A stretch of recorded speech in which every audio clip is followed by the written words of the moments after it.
hakikatin gözlerimiz önünde böylesine çarpıtılmasını şiddetle protesto ediyor. İnsanlığa karşı işlenen suçların faillerini Ankara'dan Gazze'ye direnişe bir selam. Ankara'dan Gazze'ye direnişe bir selam. Kararlılık hareketi olarak görüyor. O onurlu insanları en yüce duygularımızla selamlıyoruz. Denizler, nehirler, özgür Filistin. Denizler, nehirler, özgür Filistin. Free Palestine. Real genocide in Palestine, joining many universities around the world, as we can see in America, in Paris, in Europe. Be free. From the river to the sea, Palestine will be free.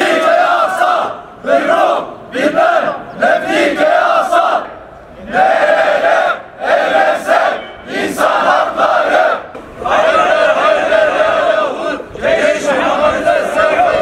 Bizler burada bugün hakikat ile olan ilişkimizi yeniden gözden geçirmek ve ona olan bağlılığımızı ilan etmek adına toplanmış bulunmaktayız. Zira üniversiteler varlıklarını hakikat ile kurdukları ilişki sonucunda oluşan meşruiyete borçludurlar.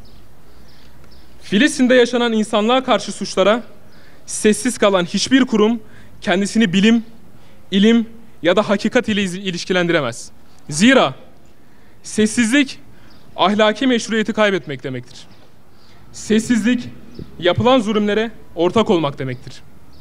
Sessizlik gelecekte yapılacak muhtemel zulümlere, soykırımlara kapı aralamak demektir. Sessizlik insanlığa dair umutların tükenmesi demektir. Sessizlik berrak bir gökte çocuklar aşkına yapılan mücadeleyi terk etmek demektir. Sessizlik bir bebeğin ölümüne ağlayamayacak kadar taş kalpli olmak demektir. Sessizlik vazgeçmek, sessizlik yenilmek demektir.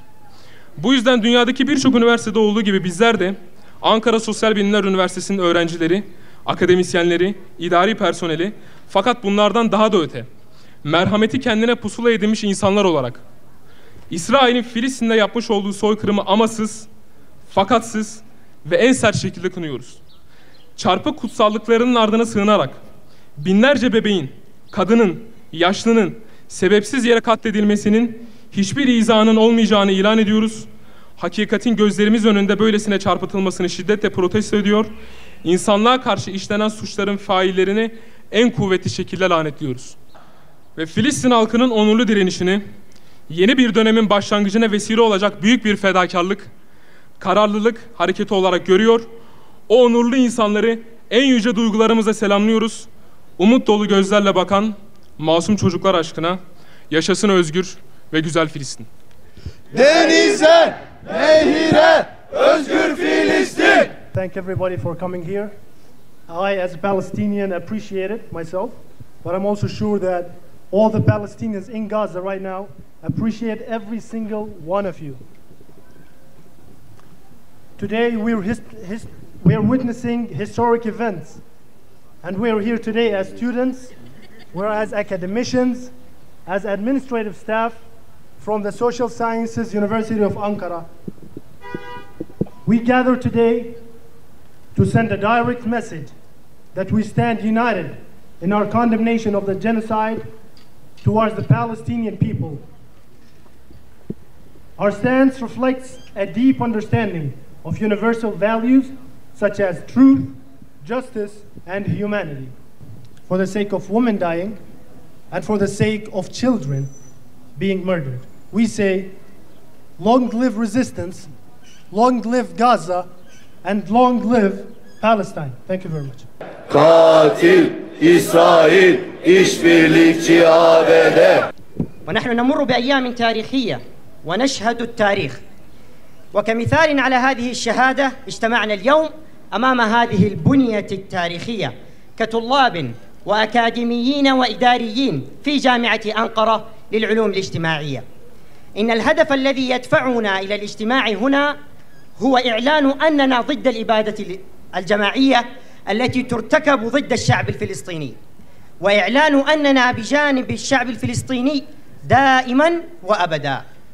موقفنا وموقف جامعة أنقرة للعلوم الاجتماعية يعكس فهمنا العميق لقيم الإنسانية العالمية، سواء كان ذلك الفهم متعلقا بالجامعة نفسها أو بالأكاديمية أو بالعلم أو بالفلسفة، وباختصار بكل القيم الأساسية التي تمثل الإنسانية.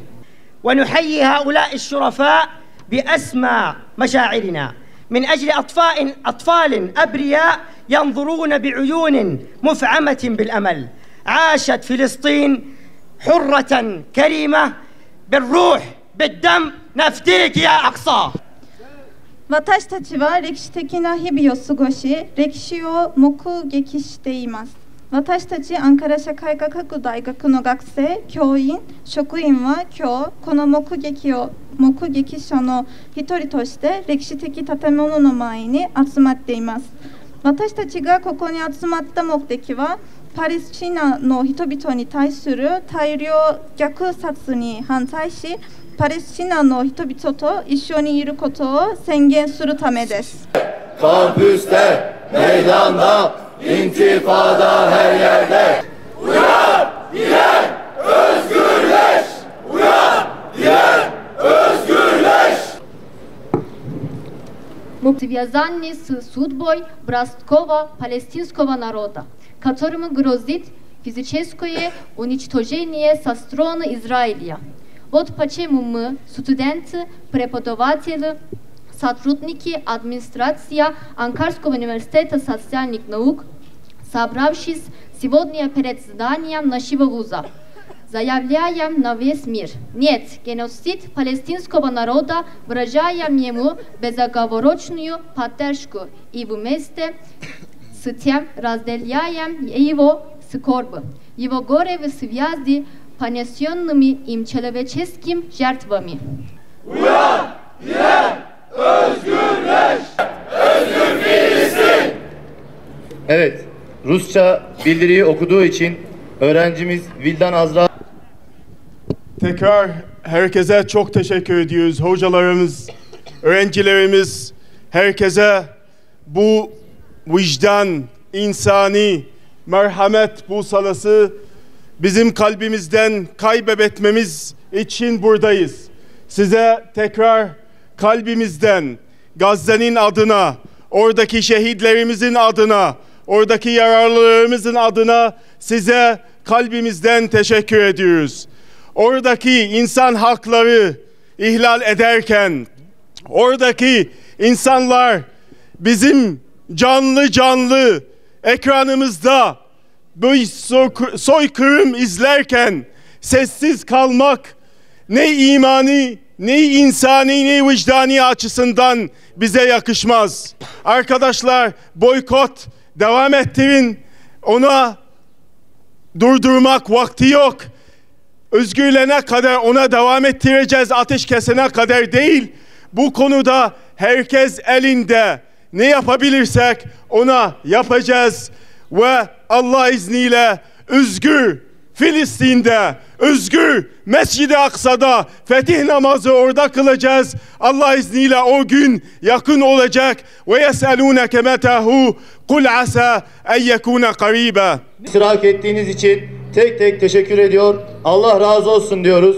İnşallah Kudüs için, Filistin için, oraların yeniden özgürleşmesi ve Müslümanların elinde olması için güçlü kuvvetli bir şekilde Siyonizmi tamamıyla oralardan kaldırmak için bu yaptığımız amelin Allah katında en güzel şekilde kabul olması için bilhassa tüm şehitlerimiz için Allah rızası için El Fatiha.